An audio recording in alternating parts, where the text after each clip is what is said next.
उपासक ये बात ध्यान रख ले कि ये जो कृपा हुई है ये सर्वोपरि कृपा हुई है।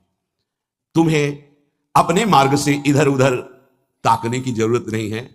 इस मार्ग में कृपा प्रधान है। हम अनाधिकारियों पर पहले ही कृपा हुई है। हमारे कोई सद्गुण, कोई निकुंज उपासना, कोई राधा प्रेम किंचित मात्र नहीं था, तब हम पे कृपा हुई है। अब तो अपने चरण शरण में, अब तो अपने घर में, अब तो अपनी प्रेम पंक्ति में हमें बैठाल दिया गया है। अब हमें चिंता नहीं करनी, अब हमें चिंतन करना है। हमारे हृदय में यह विश्वास हो जाना चाहिए कि मुझ अनाधिकारी के किसी भी साधन को देखकर नहीं घसीटा गया है। अपनी कृपा से मुझे लाडली लाल ने घसीटा है, तो अब वो मुझे इस माया के प्रवाह में बहने नहीं देंगे। पर हमको अब इस कृपा का अनादर भी नहीं करना है। कृपा का अनादर है मनमानी आचरण करना, आज्ञा के अनुसार ना चल पाना। पूज्यपाद श्री उड़िया बाबा जी महाराज कह रहे हैं कि हम समस्त ब्रह्म ऋषियों का, समस्त शास्त्रों का, समस्त भक्तों का निश्चय एक शब्द में बता रहे हैं।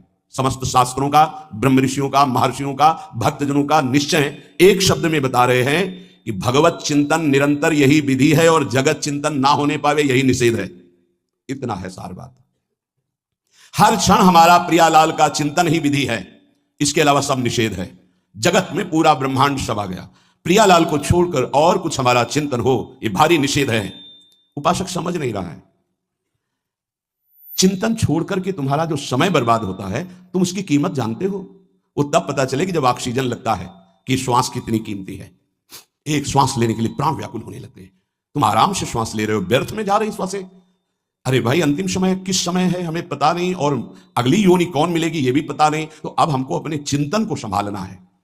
संपूर्ण ऋषियों का, शास्त्रों का, महात्माओं का, भक्तों का एक सार शब्द है, आराध्य देव का चिंतन ही विधि है और सब निषेध है। जगत का चिंतन निषेध है।